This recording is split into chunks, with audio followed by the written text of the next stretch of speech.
बच्चों, आप सभी का एक बार फिर से इस वीडियो में स्वागत करती हूँ। आज हम कक्षा 8वीं की पाठ्य पुस्तक इतिहास के दूसरे पाठ के बारे में अध्ययन करने वाले हैं, यूरोप और भारत के बारे में। इसके पिछले वीडियो में हमने देखा आधुनिक भारत के इतिहास के प्रमुख साधन, लिखित, मौखिक, भौतिक और दृश्य श्रव्य साधन के बारे में हमने जानकारी प्राप्त की। आज हम पढ़ेंगे दूसरा पाठ, यूरोप और भारत के बारे में। देखो बच्चों, आधुनिक कालखंड में यूरोप में घटित घटनाओं का प्रभाव हमारे भारत पर दिखाई देता था। यही कारण था कि हम आधुनिक भारत के ऐतिहासिक कालखंड का अध्ययन करने से पूर्व हमें यूरोप में घटित घटनाओं और गतिविधियों का अध्ययन करना आवश्यक है। हम आज इस वीडियो के माध्यम से इस पाठ में यूरोप ने किस तरह से आधुनिक युग में कदम रखा, इसके लिए उन्होंने कौन कौन से घटनाएं, यूरोप में कौन कौन सी घटनाएं घटित हुई, इन सभी मुद्दों के बारे में हम आज इस वीडियो के जरिए अध्ययन करेंगे।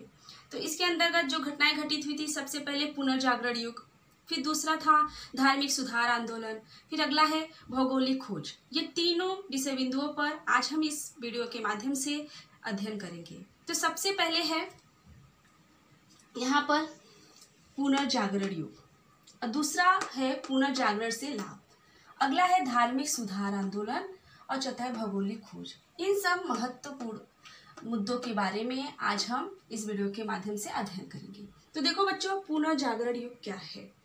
जैसे कि हम जानते हैं, यूरोपीय इतिहास में मध्य युग का अंतिम चरण 13वीं शताब्दी से लेकर 16वीं शताब्दी के बीच का समय होता है और इसके बाद जो ये बीच का जो समय है, 13वीं से लेकर 16वीं शताब्दी के बीच का समय, यही बीच के समय को ही हम पुनर्जागरण युग के रूप में जानते हैं। इस युग में यूरोप में धार्मिक सुधार, पुनर्जागरण युग और भौगोलिक खोज हुए। तो सबसे पहले इसमें पहला है पुनर्जागरण युग। तो जैसे कि हम जान लिए हैं कि पुनर्जागरण युग का आरंभ कब हुआ, 13वीं शताब्दी से लेकर 16वीं शताब्दी के बीच का जो काल है, जो कालावधि है, उसे ही हम पुनर्जागरण के युग में जाना जाता है। और इसी के परिणाम स्वरूप यूरोप जो है वह आधुनिक युग में कदम रखता है। तो सबसे पहले हम देखेंगे पुनर्जागरण युग से हमें क्या लाभ होता है। तो देखो बच्चों, जैसे ही पुनर्जागरण से ही नाम स्पष्ट हो रहा है कि फिर से जागृत होना, फिर से जागना, उसे हम पुनर्जागरण कहते हैं। तो यूरोप में बहुत सारी घटनाएं हुई थी पुनर्जागरण के लिए। तो सबसे पहले जो इसके लाभ है ये हम देखेंगे। आपको पता चल गया है पुनर्जागरण युग कब का है, 13वीं शताब्दी से लेकर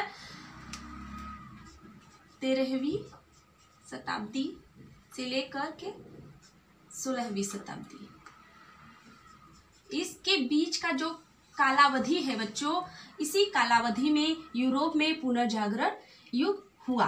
अब इससे पुनर्जागरण युग से क्या लाभ हुआ था यूरोप में। तो सबसे पहले देखो, यूरोप के विभिन्न क्षेत्रों में कला, स्थापत्य, भौतिक, बहुत सारी चीजों में उन्होंने परिवर्तन हुए। जैसे यूरोप के विभिन्न क्षेत्रों जैसे कला, स्थापत्य, दर्शन शास्त्र में परिवर्तन हुआ। दूसरा है प्राचीन यूनानी तथा रोमन परंपराएं फिर से जीवित हुई। जो पहले की जो रूढ़ी परंपरा थी, अंधविश्वास था, उसमें लोग जागृत हुए और उसके सापेक्ष नए मूल्यों का उन्होंने निर्माण किया। अब अगला है मानवतावाद को प्रोत्साहन मिला। अब पुनर्जागरण युग से मानवतावाद को प्रोत्साहन मिला, मतलब मानव को मानव की ओर देखने के दृष्टिकोण में परिवर्तन हुआ। धर्म का केंद्र बिंदु मानव बना। इस युग में देखो, धर्म के स्थान पर मनुष्य सभी विचारों का केंद्र बन गया। और अगला है कला और साहित्य के माध्यम से मानवीय भावनाओं और संवेदनाओं का चित्रण होने लगा।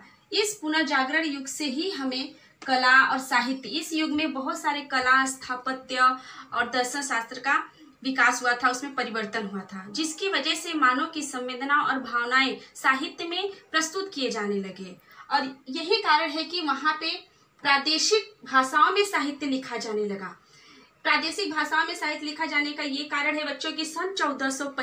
देखो बच्चों, जर्मनी के गुटेनबर्ग ने छपाई यंत्र का आविष्कार किया था। छपाई यंत्र के आविष्कार से ही सामान्य जनता के पास ज्ञान का प्रचार प्रसार होने लगा, नई संकल्पनाएं लोगों तक पहुंचने लगी। यही कारण है कि यूरोप में पुनर्जागरण युग का आरंभ हुआ। अब अगला है बच्चों धार्मिक सुधार आंदोलन। यूरोप में धार्मिक सुधार आंदोलन किसे कहते हैं? देखो बच्चों, ईसाई धर्मगुरु जो थे वह लोगों की अज्ञानता का लाभ उठाकर झूठे कर्म कांड के करके वह लोगों को लूटते थे। तो इसके विरोध में यूरोप में धार्मिक सुधार आंदोलन हुआ। कुछ स्वतंत्र बुद्धि और विचारशील विचारकों ने यह आंदोलन किया था। तो ये जो पुरानी रूढ़ी परंपरा कर्मकांड के विरोध में यूरोप में जो धार्मिक सुधार आंदोलन हुआ था उसी को ही हम धार्मिक सुधार आंदोलन कहते हैं। इसे और अच्छे से समझने के लिए आप व्हाइट बोर्ड पे ध्यान दीजिए बच्चों। धार्मिक सुधार आंदोलन, देखो पुरानी धार्मिक मान्यताओं, यूरोप की जो पुरानी धार्मिक मान्यताओं थी और कर्मकांड तथा अंधविश्वास के विरोध में यूरोप में आंदोलन हुए, इस आंदोलनों को ही हम धार्मिक सुधार आंदोलन कहते हैं। अब इस धार्मिक आंदोलन का क्या परिणाम हुआ? इस आंदोलन के कारण धार्मिक क्षेत्र में मनुष्य की स्वतंत्रता और बुद्धि को महत्व प्राप्त हुआ। ये हमें परिणाम हुआ। तो देखो बच्चों, इस तरह से पुनर्जागरण युग में धार्मिक सुधार आंदोलन हुए और फिर इसके बाद यूरोप ने आधुनिक युग में कदम रखा। अब अगला है ठीक इसी प्रकार से भौगोलिक खोज। भौगोलिक खोज क्या है? देखो बच्चों, यहाँ पे लिखा गया है इस्तांबुल बाइजेंटाइन साम्राज्य की राजधानी थी और यह जो राजधानी थी ऑटोमन तुर्कियों ने सन 1453 ईस्वी में इसे जीत लिया था। और यह जो मार्ग था जिस नगर को ऑटोमन तुर्की ने जीता था, और यह यूरोप और एशिया के बीच का व्यापार का मार्ग था। तो यहीं से इसी मार्ग से यूरोप और एशिया एक दूसरे से संबंध स्थापित करता था, एक दूसरे से व्यापार करता था।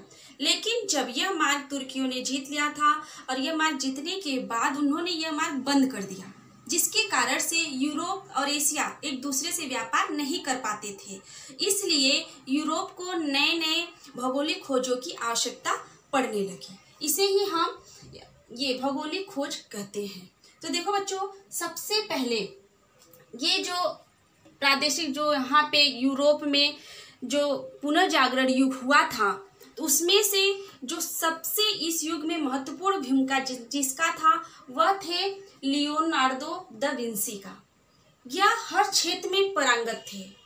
इन्हें ही इस युग का सबसे बड़ा जनक माना जाता है, क्योंकि ये स्थापत्य कला, गणित, संगीत कला में और खगोल शास्त्र, स्थापत्य, शिल्पकला, अभियांत्रिक, भूगोल सभी विषयों में ये पारंगत थे। लेकिन ये जो थे, जो विश्व विख्यात ये हुए, उनकी एक पेंटिंग की वजह से हुए थे। तो वो पेंटिंग था मोनालिसा का।